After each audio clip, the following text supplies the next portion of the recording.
Good morning, Matt. Episode 167, early morning start for us once again. We're both a little more alive than we were last week. And Yep. before we started, you said to me, Chris, you're not a good host. You're not a curious person. You're just a talker. Well, I'm curious. Are Forest still You're a good undefeated? guest. You're a good guest. But no, I've spent years trying to get you to host better and talk less. Well, I'll I tell you what, why direct don't your ears to the last Around the World episode, which was lovely to see so many people chiming in, but it's still mainly you talking.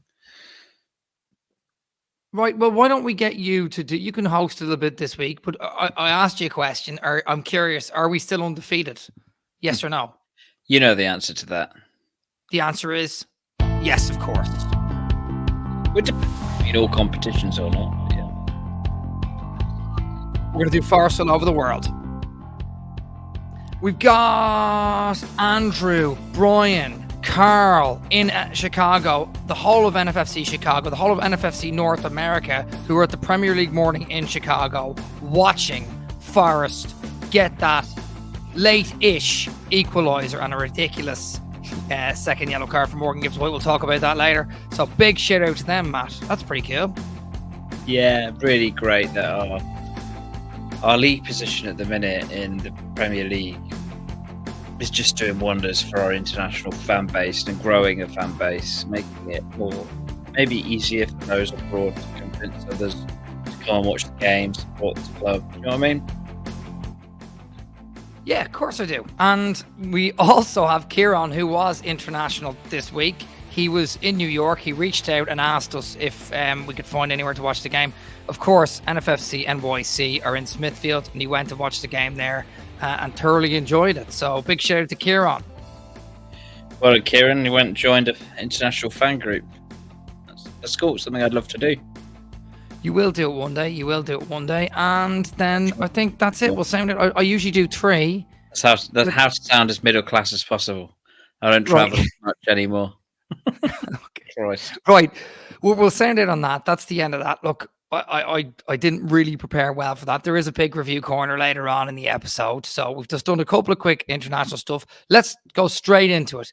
Brighton game yesterday, 2-2 away. Quick initial thoughts. Mad game. Quick initial thoughts. How are you feeling about it? You know what? After the disappointing home games to start off with against Bournemouth and against Wolves, I am now relieved to be where I'd hoped we'd be at this point of this season. And it's thanks to 2 brilliant performances away from home. And, well, I mean, you did mention before these 2 last away games against Liverpool and Brighton, you did say to me, if we get anything from those games, I mean, it has been a remarkable start, but you were kind of disappointed that we didn't win one of our home games. That must have turned on its head. Well, that must have turned on its head, right? Like, you now must be thinking, actually, grand scheme of things, this is pretty unbelievable to start. All things considered, right? Yeah, they pulled it back. But it's... Pull it back. It never went away, but yeah. Well, it did. It was disappointing that we didn't get 3 out of 3 against Southampton, Wolves, and who are the other ones? Bournemouth. But why? But no, hang on. It wasn't the Wolves game. I understand being disappointing. The Bournemouth game. Bournemouth are a tough team at the moment. They're very well coached. I've told you this. We're above them in the table. Yeah, no, we're tougher now. But I'm just saying, I don't know if you have high expectations and you expect Forest to soar, which is great, or you're being disappointed on purpose, which is what you usually do in these situations. No, I'm not disappointed on purpose, Matt. This is just a talking point. You asked me how I felt about the game, and I'm telling you that it's amazing. Overall, it's incredible. Right. Well, I'm curious. You're not. I am. No, I'm curious. I know you said I wasn't, but I am. You're not curious. I'm curious. You can force yourself to be curious, but you're not curious by nature. You don't know that about me. You're really digging at me this morning. But look, I am curious about something. Yesterday, Forest 2-2. The first 40 minutes, you seem to think. I mean, you were messaging the group saying that we weren't in any control. I'm not just trying to talk about the game here, but you said I wonder what that is. Why you thought the first 40 minutes we were on our back foot, and why me and like Statsman Will thought actually we didn't have the possession, but we had the better chances the first 40 minutes. No, for an away team. No, we're at best control. No, you're conflating language there. like you said, I didn't feel like we had control of the game. I didn't think we were dominating the game. And I know you're going to say, oh, we don't have to have possession to be dominating the game. But Brighton just always looked like the better team. And I would like to have seen Forest look a little bit more in control. It was weird that as soon as we scored the penalty, I felt like things got worse. Well, I disagree. I think that Brighton came at us, tried to create chances, particularly down the byline, passing in tight areas, but they didn't have any major threats until that last 5 minutes of that first half, Matt. Like, they just didn't. And both their goals came from Okay, but with that point though, a cross that was deflected. Go on. But as it's happening in real time, you can't look at stats and retrospective, oh, how many shots on target have happened or chances have been created. You're living in it and you're watching the game. And watching the game, it felt like Brighton were always going to score at least one. And then they did. Okay, fair enough. And what about your thoughts on the second half? Really, because everyone's obviously already spoke about the game. People, we don't want to do the same thing that everyone else has done better than us. What do you think? But in general, the second half, what did you think of the first 20 minutes after half time? Well, immediately when Nico Williams got his yellow card, I was very confused. Is that like a rule? If someone handballs it in that way, do you get an immediate yellow? Because it wasn't deliberate, was it? I don't know. I can't remember if it was deliberate or not. I didn't really see a replay, but I remember thinking it was a harsh yellow card. I remember thinking it was a harsh yellow card. I do remember thinking that it was a harsh yellow card. I remember thinking something else was a little bit harsh later on as well. But look, we'll get to it. But I remember thinking it was a harsh yellow card. Yeah.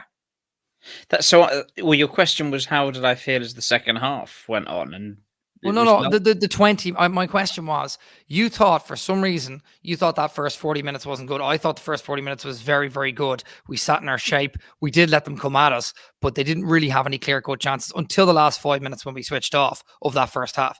Second half, first 20 minutes of that second half, I want to know your opinion, because I thought we were really bad the first 20 minutes of that second half, and I wonder because the way you are. I wonder because the way you are you going to suddenly say, no, I thought we were brilliant? No, we were shocking. We looked like we were at 6s and 7s. We couldn't put two passes. We looked like the old Forest playing against. Like, I've watched Brighton before. By the way, everyone, I have watched Brighton before. We've all watched Brighton before. We competed more. I'd say last year when we went to the game live and only lost 1-0. We weren't as overwhelmed as we were for the bad spells in yesterday's game. We were awful in the game that me and you went to last year. Awful. I thought we were worse yesterday. I thought we were worse in the bad spell. I disagree completely. But I disagree completely. Sometimes your eyes fail you. Sometimes my eyes fail you. You're entitled to your opinion. But I felt like there were patches yesterday where we could always. He's dropped his mic again. No, it's all right. I'm gonna put you on mute. No, it's annoying. You should have muted me by anticipating it. Carry on. Well, I can't anticipate everything, right? So look, I suppose my over. I'm gonna put you on mute while you fix your mic. Yeah. So my opinion of it is, and this is the honest truth, I just wonder. Like in a game like yesterday, Brighton are a good team. They're a good home team as well. They always seem to get results at home. How do you beat them? How do you combat that? And the way to combat it for me is doing exactly what we did. We did set up with 4-2-3-1, so it looked like we were on pretty attacking, but we stretched them. Yeah, I know Matt's giving me the thumbs up as if he's ready, right? But we stretched them. You're unmuted now. We stretched them by having players like Elanga and Callum Hudson-Odoi, and although they kept coming with the overlap first half, I felt like Elanga and Hudson-Odoi were always a danger. There was a long ball from Sells at one point in the first half where Elanga peeled his run and nearly got in behind. A free kick we laid over the top, which Hudson-Odoi nearly got onto, and Gibbs-White eventually got down the right-hand side to create that penalty. So we were always a danger to them. So it's great for them to have possession and occasionally try and nick a goal while they keep coming at us. But we can always punch them on the counter and hit them, which we did. So, I just think the setup first 40 minutes was really good. Second half, 20 minutes, we just let them come on us wave after wave. We were acting like we were 4-1 down, made 3 substitutes, let them come at us, and we're trying to play sort of a little bit panic football. But yeah, look, I'm just going to hit you with the talking points. Actually, should we do the blame game? Yeah, go on. Well, so look, weirdly, instead of just the blame game, I've got a sort of like a, how do I call it? A couple of moans or curious, a bit interested in a couple of things. I wouldn't, for example, blame Anderson for much at all, but I was just, he looked slow compared to every time he was in an interaction. Him and Callum Hudson-Odoi felt like they had this sort of slowness about them on the ball compared to Brighton. Do you know what I mean? I felt like they weren't quick enough. Well, I felt like we were out of rhythm. We were disjointing Brighton first 40 minutes and had them out of rhythm, but we were quite disjointed throughout the game on a whole, and we couldn't quite find the passes or the rhythm. But the key passes and the key goals we found. I don't know if I want to do a blame game because I think it's a really positive episode. We're undefeated. We've come out of it. Like it just But blame game lightens it up a bit, lightens the negatives up. So let's play it because I've got a really interesting one this week. My man of the match is also my blame game. Right, but before we get to that, let's just quickly hit me with positives before we hit the blame game button. Can we do that? Can we just do a little bit of positives? So hit me with three positives. Three positives. Okay, so Sosa, Jota Silva. I mean, I'm just naming players, but Sosa's getting his goal is fantastic. Okay, that's one. Silva, so evolving his personality and his growth with Forest, incredible. Two. And I have to say, yep. I have to say, another positive is that away from the obvious that we're still undefeated and that we got a draw away from home at a difficult side. I have to say that maybe that it's gosh, I don't know what the third. Do you have to say anything? Do you know anything, or are you just saying I have to say? I have to say. I want a third positive that isn't a cliche, and I'm going to say that. You're not going to say anything, are you? I am. You're not going to say anything. I'm going to say it was actually Gibbs White's captain-esque performance. I mean, he got sent off, but he was. I would hate that to not be in the game. Do you know what I mean? He looks like he cares. You have to give it to him. Good man. I actually love that one, and I'm going to hold you on that one right now. We'll talk about that for a second. The thing that people forget in a game like yesterday is we see that Gibbs White got sent off. People say it was a bit of a lunging challenge and it might have warranted a yellow card. I personally think it was a good challenge. That's just my opinion. I felt like he got the ball with both legs, and it was unlucky that João Pedro got his ankle trapped underneath. And we'll talk a little bit about that in the blame game in terms of the referee. But the Gibbs White performance that I like to see is something like that. He's a game changer. Both goals wouldn't have happened without him. First goal, he gets down the byline on the right-hand side, skips past the player, gets the ball across. I thought it was Langer pacing at first. Then I looked at the screen. I was like, this Gibbs White. Yeah, it was unbelievable stuff from Gibbs White to get down that right-hand side. Pulled the ball across. It bobbled a bit, but Hudson-Odoi probably would have shot and scored had he got it under control. In the end, he got bundled down. We won the penalty. Great penalty from Chris Wood. The second goal, that first pass that Gibbs White makes, it was a one-touch pass. The ball came to him. I can't remember who it was who laid it off to him in the middle. Oh no, Murillo to Wood, Wood to Gibbs White onto Jota Silva. Yeah. And the first pass, weight of pass, first touch, bang, cuts them open. Jota Silva gets in behind, and you're thinking shoot or pass, and he did pass, and Sosa scored. So in my head, Gibbs White played the two killer balls that weren't technically assists, but the two killer balls that set up both our goals. Mute me a sec. Okay, I've muted you a sec. He set up the two killer balls that were both our brilliant goals. So two killer balls that led to the goals. And like for me, I'm thinking, Gibbs White in that situation, it's just like those are killer balls, killer situations. First half, there was a moment where he won the ball twice high up and flicked it out to the left-hand side. And there was just 2 or 3 moments where he was in the game and I felt like he's a game changer. And I love the way you say he cared, because he did care. It was a true captain's performance, and he was unlucky. And he's going to miss next week now. We play Fulham now coming up, and we're missing our opening number 6, Sangari, who started the season. Danilo started at number 8. I know we have other number 8s in now. Anderson and Ward-Prowse can fill in for both positions, but we did, those two started as 6 and 8, and now we're going to miss our 10. So 6, 8, and 10 gone from our midfield for next week's game, and I'm still confident we're going to get something out of it. Do you know what I mean? Am I unmuted? Yes, you're unmuted. I I know what you mean. I was thinking about this yesterday, watching Match of the Day 2 highlights. Fulham are a beast, I'm thinking about, without Sangare, without Danilo, without Gibbs White, we've got a quash somehow. Traore, Hemel Smith Rowe, Iwobi, Raul Jimenez, if not that Muniz guy. Like, they're quite an outfit. Andres Pereira. And they've got quite an outfit. I must admit, the white shirts like Spurs and Fulham, they do look good. I'm sick and tired of you talking about Spurs and Fulham and their white outfits. You're obsessed with Tottenham. You're obsessed with Tottenham. But no, Fulham are.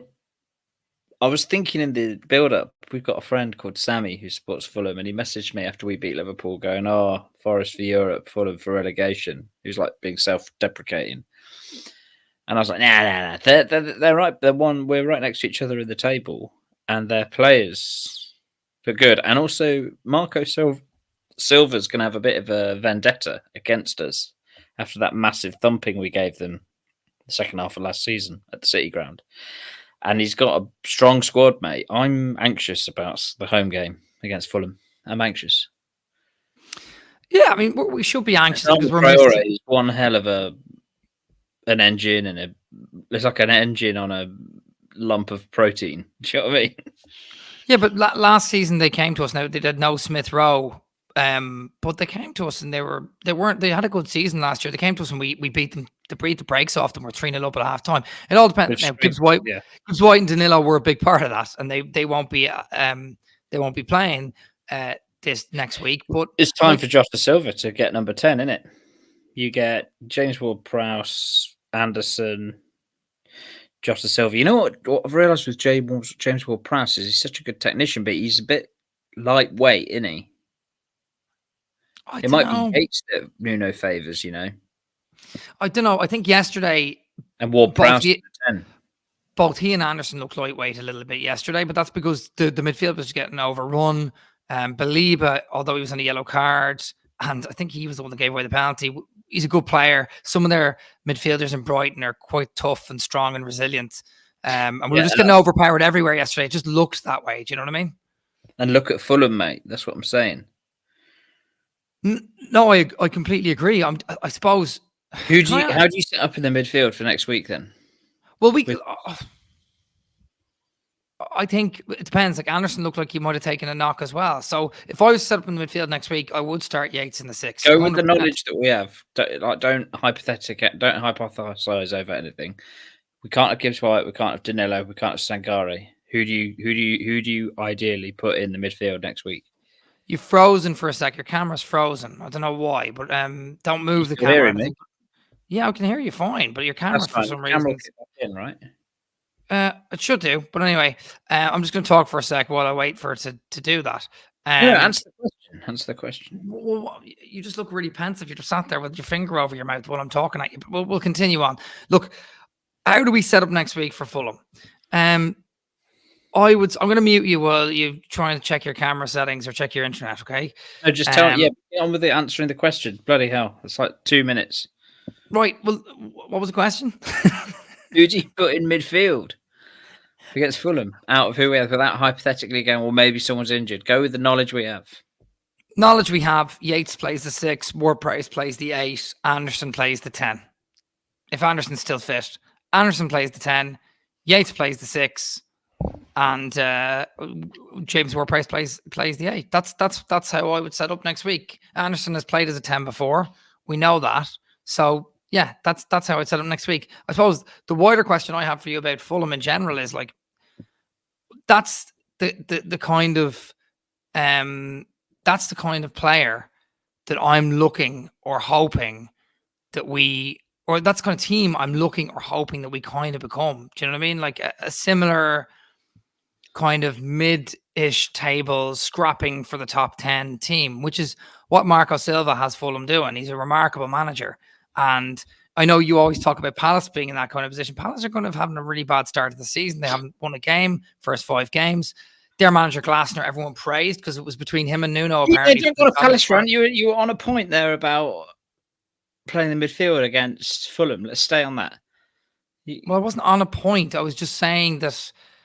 But it's just going to you're just going down a rabbit hole of how Palace are doing. I'm just trying to help guide it. I was trying to tell you, are we becoming a Fulham kind of team where we're scrapping, like, are Fulham a good benchmark for us in terms of like that's the kind of team we want to be? No. I think Forest fans hope to be more like Aston Villa, if I'm honest.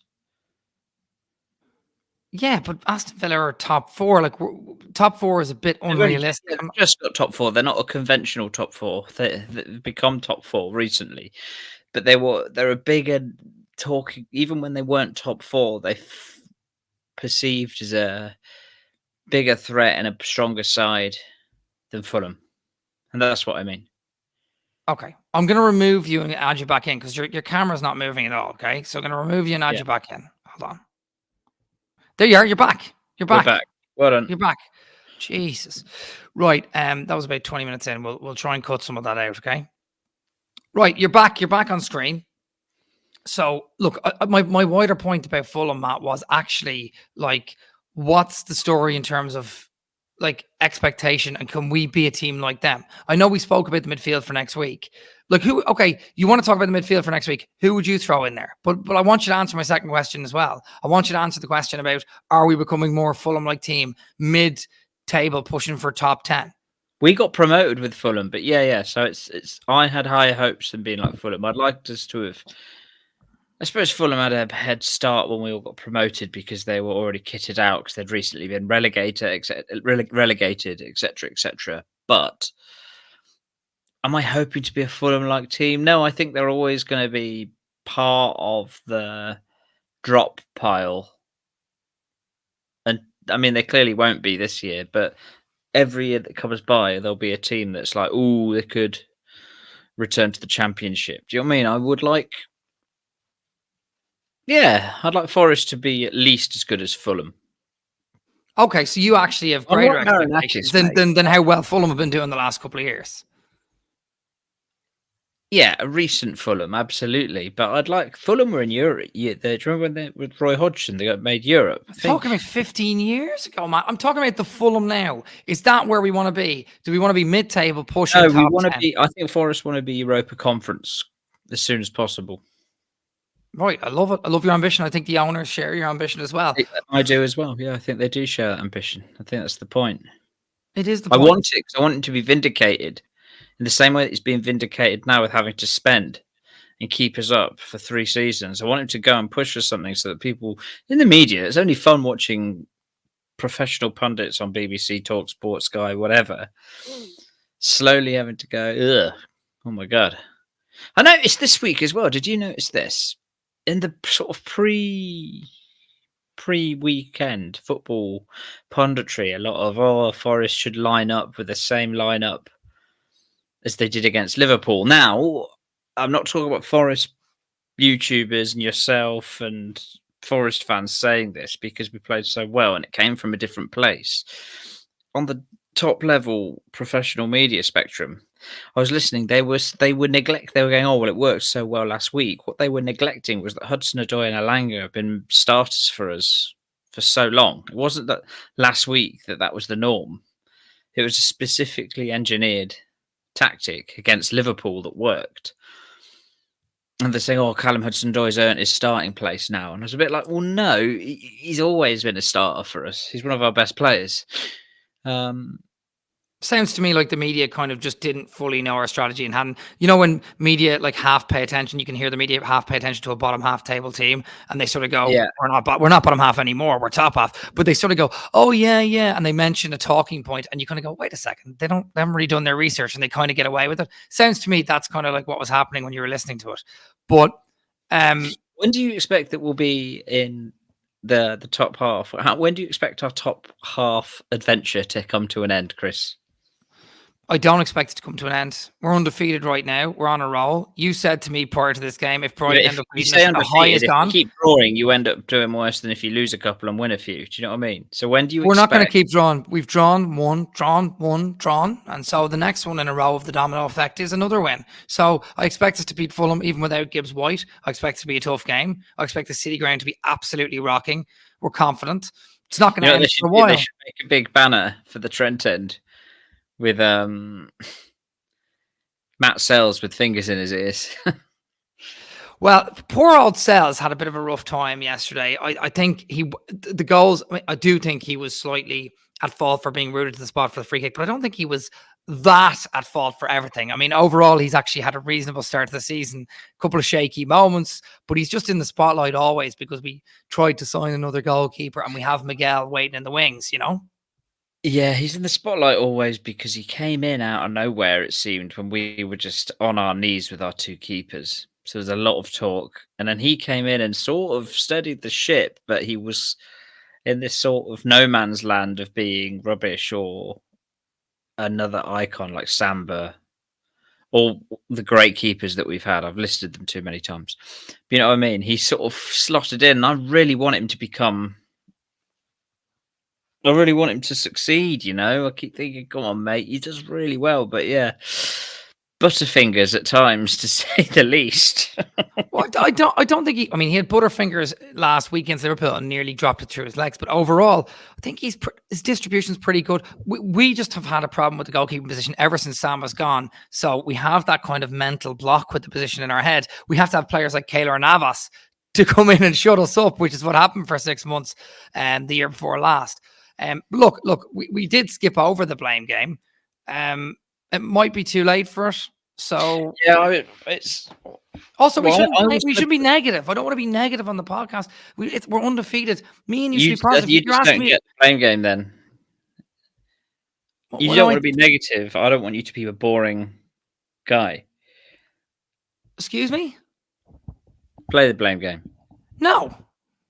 Yes. No, I actually refuse. I never say no, but I refuse to play the blame game. We haven't played the blame game much this season. The reason we haven't is because we've been doing very well. And I know yesterday was an interesting call for it. All right, well, I won't even pump the music on it because I don't have it. What I'll do is I'll play the blame game. The reason you don't want to do it, you're ill-prepared. You've not prepped the music bed. That makes sense. Says the man who's sitting on the floor with his hood up and his mic falling all over the place and his camera falling apart, and he managed to organise himself with a cup of tea. Yeah, don't have a go at me, Matt. Right? You want me to play the blame game? I'll give you one blame game. Actually, no, I won't. I'll play the blame game. All right. Okay. Look, we'll start with the first goal. Free kick, given away. No. Just your blame game. Just pick who you blame for whatever reason throughout the game. Usually with the blame game, we go back and forth where you pick someone, I pick someone, you pick someone, I pick someone, then we get the winner. You just pick the player you're blaming for whatever reason. I'm going to start. You haven't got the music. Jota Silva, who was also my man of the match, just because I love him. But what are you blaming him for? Because if he'd passed to Sosa at the end while he was Sosa was onside, I think we may have won the game. But Sosa missed the chance. He passed the ball across the face of goal. Yeah, because he was in two minds because he knew he was offside. That's why he threw his arms when he got the offside flag. He knew it. If he'd been released just a yard earlier, 2 yards earlier, I think he'd have gone on in confidence and put it away. Okay, but ultimately you think Jota Silva did the right thing earlier on when he got the goal, right? But he did the wrong thing. He did the wrong thing when we could have won the game. That's the fun of the blame game, Chris. Okay. I'll play then. Aina did the right thing second half, had a blinding second half, but first half I felt like he was called out all the time. Even though he's my favourite fullback, I think first half Matoma had him on toast. Matoma had everyone on toast, but I felt like he was caught out loads. Milenkovic was covering well, and then he gave away that free kick at the end that Welbeck scored and got a yellow card for it in a dangerous position. So that's for that part of his play. I wasn't too happy, even though second half he was really good. Okay, anyone else? I have to say, I would say Anderson. I think he had a bit of something slow about his game. Hudson-Odoi squandered a couple of chances. Okay, you can't blame Hudson-Odoi. Hudson-Odoi was pretty good going forward. He was good, but he had a couple of moments where I thought, oh, please pass it, don't try and shoot. Him and Alanga are both guilty of that a lot for some reason. I feel like there are sort of marquee players, aren't they? So the pressure's on their shoulders to get more goals and be a bit more box office, but they just need to possible. But yeah, my winner is Jota Silva for the reasons I gave at the beginning. It's so annoying. I can't believe you're. I can't believe you're giving it. Don't worry, I'll add the music. Okay, I'll timestamp it and add the music if it makes you happy. I'll do it later after work. All right. Look, No, you're don't not waste. blaming. Well, I'm not going to waste your time. No, I'm not wasting anyone's time because we're not. Jota Silva was really good impact sub. He came off the bench, did really well. I'm not having him there. The winner of the blame game. By the way, Matt Sells needs a little bit of blame game. Was wrong-footed, didn't dive for the free kick. I felt like even if he dived, it would have been good. Like I wasn't too Like happy with that. Kana's foul pips that though.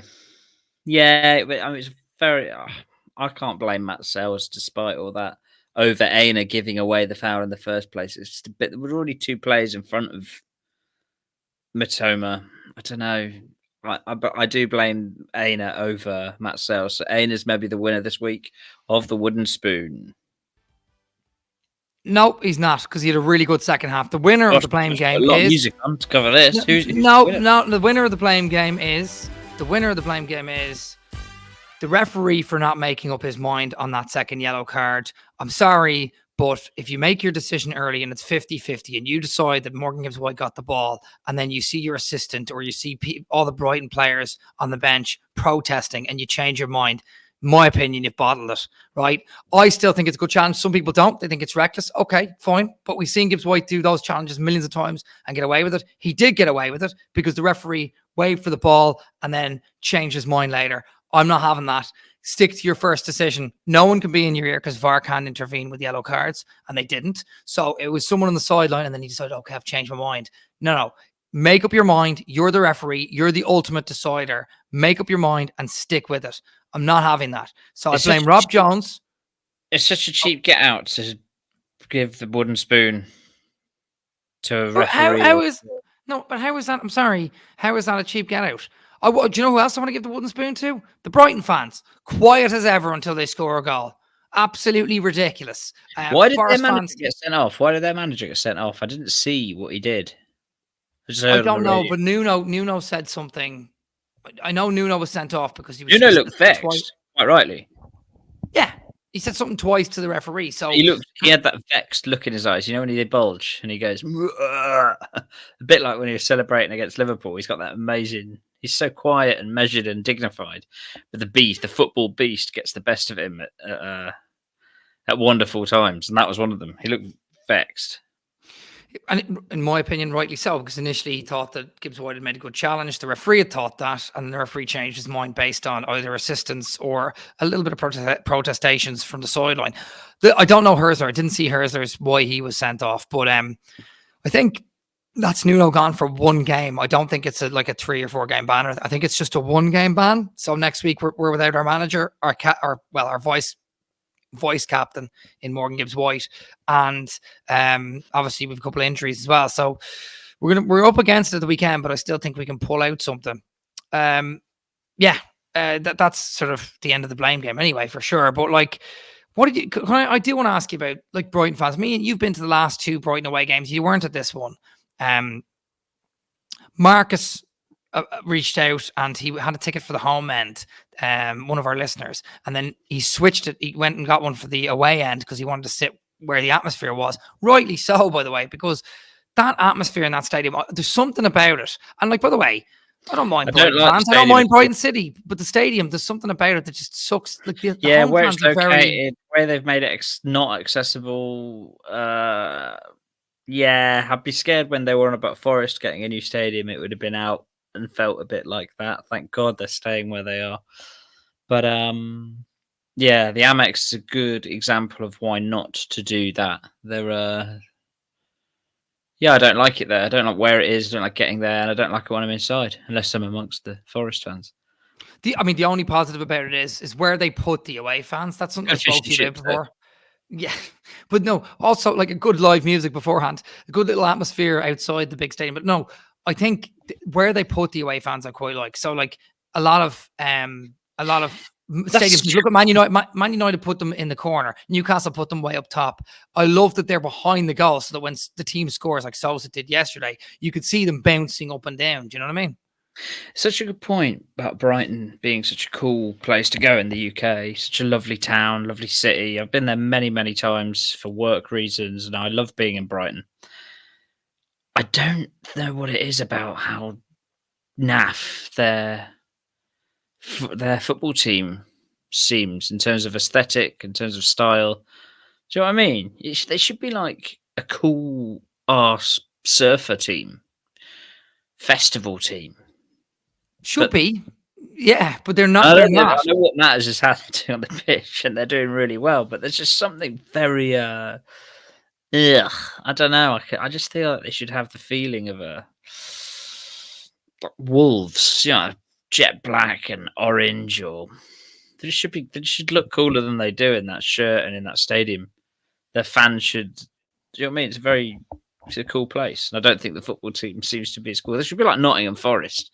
God, with such red tinted glasses. But no. You're right. I think you're right. The only thing I will say is, the whole thing about seagulls, them being called the seagulls, and I know that it's very obvious, but like I was shocked when I was down there last year about how many seagulls there were. Like literally seagulls swooping in and taking food out of people's mouth. I saw it happen, and someone takes a seagull.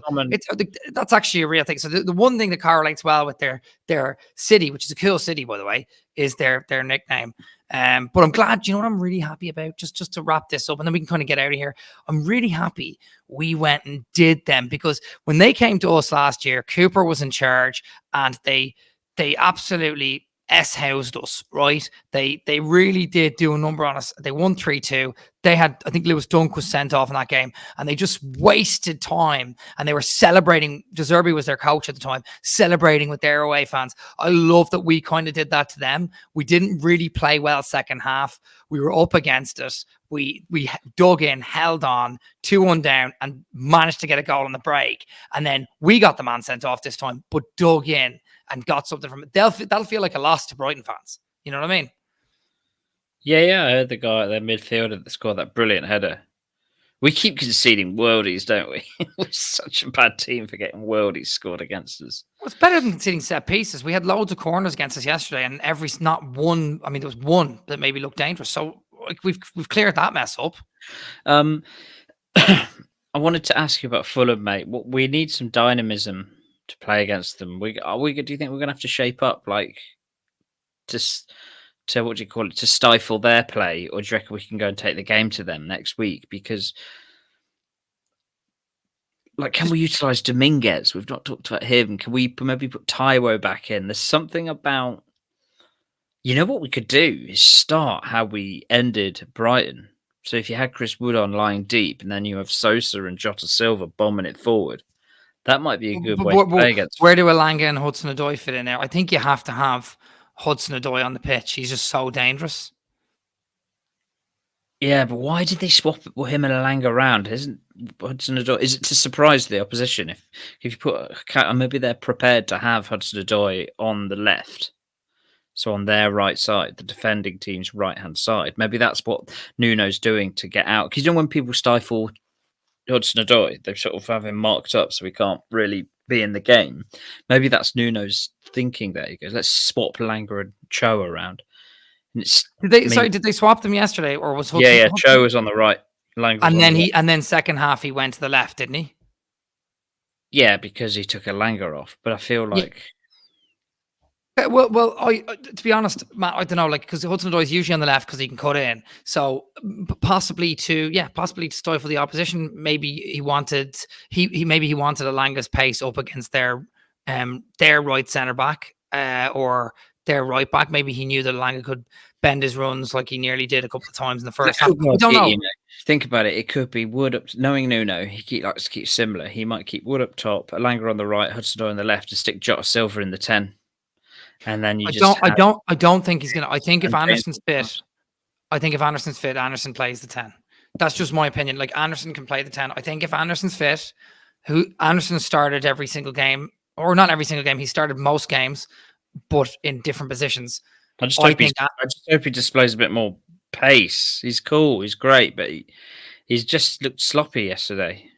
Slow. Yeah, listen, James Ward-Prowse looked a bit sloppy yesterday, but he was very tidy the week before. That happened. Looked lightweight, but yeah. But that happens. I know, but that happens. I don't know. It all depends on. Get through a 5K run without looking like I was going to keel over. And you're there talking about one of our players being lightweight. Right. With that, let's get out of here, Matt. I want your final positive thoughts on the season, like how it's gone so far, because I want us to end this positively, and then we can go into review corner and hit the music. Great, right? So, Chris. We're 8th in the league or something. It's just great. It's a brilliant start. Note to worry about currently. I'm a bit anxious about sort of one slip of a brick at the back and it all comes crumbling down. But that Morata's getting bled in nicely. He's getting the vibe. His little backup. Bolly should be returning soon. It's just great all round, mate. Yeah, no, Morata's done very well since he's come in, and I actually thought that was a good strategic shift yesterday. He looks like apart from the Figueiredo, subs, in my opinion, that was really good. He looks like Figueiredo. Do you remember him? He does. He actually does look a bit like Figueiredo. Yeah, Figs. Part of our promotion team. Didn't play as often. Yeah, good old Figs. Right. What a legend. Yeah, okay, I'll do it. What a legend. I told you we need to get a button for get out. Yeah. I just need a Chris. I just need a Chris interface with loads of buttons on that I can trigger. You won't have to do any talking then. Get out. What a legend. Get out. Sorry, hang on. Before we go. Shut up. Just shut up. Hang on. What you're trying to tell me is you don't want me to talk. You just want to have buttons with my various phrases so you can do a podcast and every now and again press a button. Yeah. I'm going to do that. That would be a great episode where you sit there and I just press buttons and we create the same episode. One of them would just be you bragging about the one prediction you've got right. Now I'm the Oracle. Sorry, hang on. Speaking of which, I predicted 2-2, did I not, in this game? How you doing fantasy fives? Don't bring up fantasy fives. Morgan Gibbs-White was my captain. He was also in my FPL team. You don't got annoy me. 18 because of Morgan Gibbs-White. In your Forest fantasy fives, yes. And in the FPL, I'm minus a lot because I was meant to have Rodgers in for him on the deadline. I didn't. And then Gibbs-White was meant to take the penalty, didn't.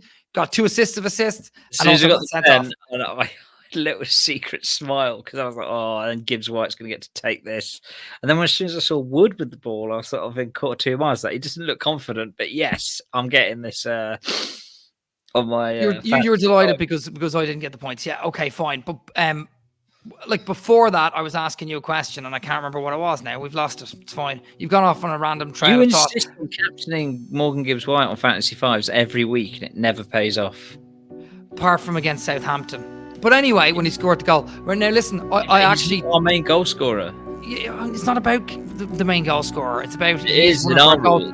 He's one of our goals. It's in your rules. Okay, but he's one of our main goal threats. Yeah. Can I just go back to the fact that I predicted 2-2 on the last podcast? Is that not a big deal? I predict the exact scoreline away at Brighton. It's a pretty unique scoreline. I said 2-2. I'm sticking with 2-2. But you have gotten 2 in a row right. Give us Fulham. Right. Well, if we don't, we'll probably do a pre-match, but I will predict Fulham. I think we'll do a pre-match, but not with me. So let's just lightly tickle into it. Yeah. Okay. 2-1 Forest. There you go. Okay. We're gonna win 2-1. I think it'll be 1-1 for the majority of the game, and we'll get a late-ish goal, last 15 minutes. How about that for Mystic Peg? It might change in the pre-match, but that'll be what it does. Hit the music. Review corner. Matt's Aussie accent was terrible. That's coming from an Aussie, all right? Mark said your Aussie accent last week was terrible. Someone else in the YouTube comments, to be fair, said that it wasn't terrible. They said you were actually pretty good, and he said he's not offended by it, and it was another Australian. So 2 Forests all over the world, people clashing about your Aussie accent. Anything to say about that, Matt? Just thank you for the feedback. Okay. We have Steve who says, loved the hypothetical phone in from Chris to Jamie Carragher.